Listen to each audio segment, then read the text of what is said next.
எங்கள் Microsoft Excel ஐ தொடங்கும் வழிகாட்டியிலா உங்களை வரவேற்கின்றோம். நீங்கள் முன்பு எக்ஸெல் ஐ பயன்படுத்தி இருக்கவில்லை என்றால் கவலைப்படாதீர்கள். நாம் இதை எளிதாக பயன்படுத்துவது எப்படி என்பதை உங்களுக்கு காட்டுவோம். எக்ஸெல் ஐ திறக்கலாம். இதை சில வழிகளில் செய்யலாம்.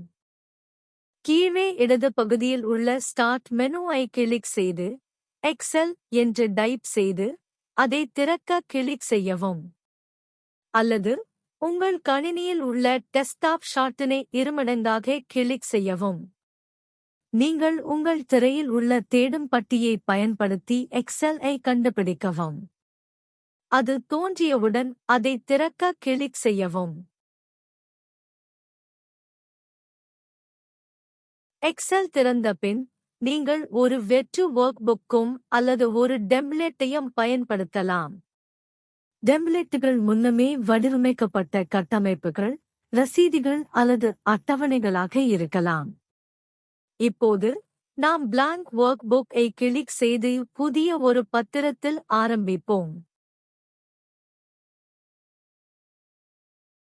இப்போது நாம் எக்ஸெல் இன் இடைமுகத்தை பார்ப்போம். மேல் பகுதியில் நீங்கள் ரிப்பனை காண்பீர்கள். இங்கே அனைத்து கருவிகளும் பணிகளின் அடிப்படையில் ஒட்டுமொத்தமாக குழுவாக உள்ளன. ஹோம் டாபில் நீங்கள் அடிப்படை செயல்பாடுகளை காண்பீர்கள். உதாரணமாக காப்பி, பேஸ்ட் மற்றும் போல்ட். ரிப்பனின் மேல் பகுதியில் குவிக் ஆக்சஸ் டூல்பார் உள்ளது.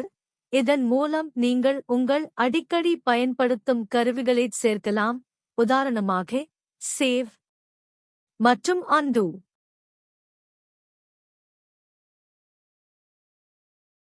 புதிய ஒர்க்புக் ஐ உருவாக்க ஃபைல் ஐ கிளிக் செய்து நியூ ஐ தேர்ந்தெடுக்கவும். பிறகு பிளாங்க் ஒர்க்புக் ஐ தேர்ந்தெடுக்கவும். உங்கள் பணியை சேமிப்பதை நினைவில் கொள்ளுங்கள். சேமிக்க ஃபைல் ஐ கிளிக் செய்து பின்னர் சேவ் ஆஸ் ஐ தேர்ந்தெடுக்கவும். உங்கள் கோப்பை எங்கு சேமிக்க விரும்புகிறீர்கள் என்பதை தேர்ந்தெடுத்து அதற்கு பெயர் போட்டு சேவ் ஐ கிளிக் செய்யவும். வேலை செய்யும்போது சேமிக்க குவிக் ஆக்சஸ் டூல்பாரில் உள்ள சேவ் பட்டனை கிளிக் செய்யவும். உங்கள் ஒர்க்ஷீட் இல் சுழற்ற உங்கள் செல் ஐ கிளிக் செய்து அதனை தேர்ந்தெடுக்கவும். நீங்கள் ஸ்க்ரோல் பார்ஸ் ஐ பயன்படுத்தி பக்கம் அல்லது கீழே சுழற்றலாம். அல்லது உங்கள் மவுஸ் வீல் ஐ பயன்படுத்தி மேலே அல்லது கீழே சுழற்றலாம். நீங்கள் கீபோர்ட் ஷார்ட்கட்ஸ் ஐ பயன்படுத்தி ஈட்டில் விரைவாக நகர முடியும். ஆரோ கீஸ் ஐ பயன்படுத்தி அருகிலுள்ள செல்ஸ்க்கு செல்லவும். கண்ட்ரோல் ஐ பிடித்து ஒரு ஆரோ கீயை அழுத்தி ஒர்க்ஷீட் இன் இறுதியில் செல்லலாம். கண்ட்ரோல் பிளஸ் ஹோம் உங்கள் வரியின் தொடக்கத்தில் செல்லும். மற்றும் கண்ட்ரோல் பிளஸ் என் நீங்கள் கடைசியாக பயன்படுத்திய செல்க்கு அழைத்துச் செல்லும். பல செல்ஸ்களை தேர்ந்தெடுக்க உங்கள் மவுஸை கிளிக் செய்து மற்றும் இழுக்கவும். அல்லது ஷிஃப்ட் கீயை அழுத்தி ஆரோ கீஸ் ஐ பயன்படுத்தி செல்ஸ்களின் குழுவை தேர்ந்தெடுக்கவும். ஒர்க்ஷீட் அதிகமாக பெரிதாக இருந்தால் அல்லது மிகச் சிறியது எனில் நீங்கள் அட்ஜஸ்ட் செய்யலாம். ஜூம். திரையின் கீழ்ப்புற வலப்புறத்தில் நீங்கள் ஜூம் ஸ்லைடர் ஐ காண்பீர்கள். அதை வலமாக இழுக்கவும் ஜூம் இன் செய்ய.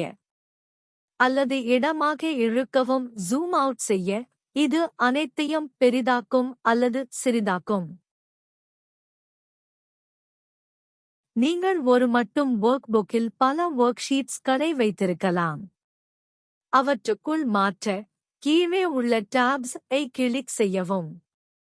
நீங்கள் பல ஒர்க்ஷீட்ஸ் வைத்திருந்தால் டாப்ஸ்கள் அருகிலுள்ள பாணிகளை பயன்படுத்தி அவற்றை திரும்பவும். இது எக்ஸெல் ஐ தொடங்குவதற்கான முடிவாகும். இன்று நாம் எக்ஸெல் ஐ எவ்வாறு திறப்பது, புதிய ஒர்க்புக் ஐ உருவாக்குவது, ஒர்க்ஷீட் இல் நேவிகேட் செய்வது, மற்றும் சில உதவிகரமான கீபோர்ட் ஷார்ட்கட்ஸ்களை எப்படி பயன்படுத்துவது என்று கற்றுக்கொண்டோம். பார்க்கும் இதன் மூலம் நன்றி.